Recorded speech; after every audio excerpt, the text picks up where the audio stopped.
The risk would go away if everybody said no to drugs, but just telling people to say no to drugs hasn't worked.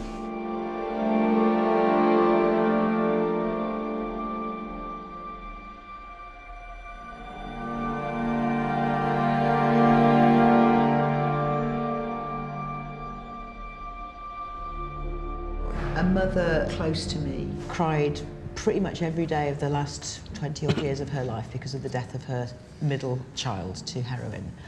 And it haunted me, and it haunts me still, that she was suffering the harms of drugs long after he was, but so were his children who didn't have a dad.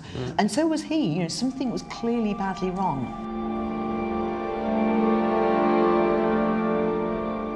We don't seem to have managed yet, as a country, to have an evidence-based approach to policy making on drugs. The thing about the Misuse of Drugs Act is it's 45 years old, and it's exactly the same as it was the day it was written 45 years ago. Now, I can't think of any other socio-political policy that's not changed in 45 years. The Misuse of Drugs Act, it's completely not fit for purpose. Most people use most drugs without coming to great harm most of the time.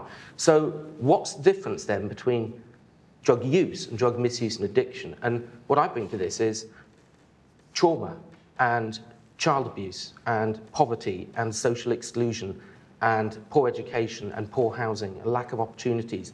Those are the factors that turn a drug user into a drug misuser. The idea that if drugs were softened or regulated, we'd all be high all the time. It's just utter fiction. There's no evidence to suggest that would happen at all. Well, it's better. There's evidence that it doesn't happen. Yeah, there's evidence that it reduces. It doesn't happen in the Netherlands, where cannabis is legal. People aren't stoned all the time. They use less cannabis because, again, the black market is driving cannabis use here.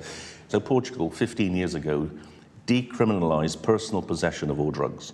They did it for economic reasons, because the prisons were filling up, and they wanted a new strategy. In those 15 years, deaths from heroin in Portugal have reduced to 1/3 of what they were before, because heroin addicts get treatment.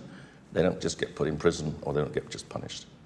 In Britain, over the same 15 years, we've increased our heroin deaths by over 1/3, because our policy is simply to punish rather than treat.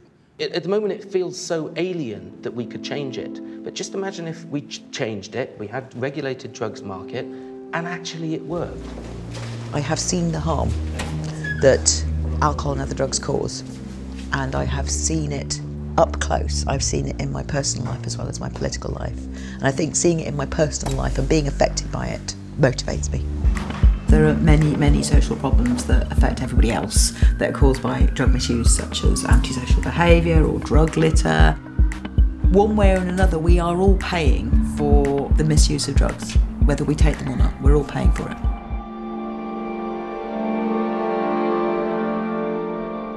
There are lots of different drugs that we work with. So if you've got cocaine, if you're using it daily, you're depleting the sort of happy hormones in your mind. You're losing your serotonin, your dopamine very quickly. It costs a lot of money.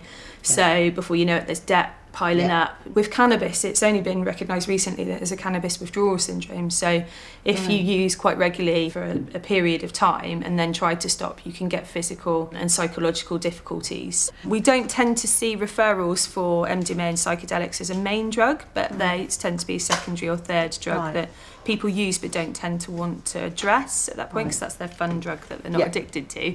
People who have no experience of drugs whatsoever, but who may be concerned about a friend or a family member, to them, they may well think, well, surely all drugs are harmful. And our message is always, only 100% safe way to take a drug is not to take it. Yeah.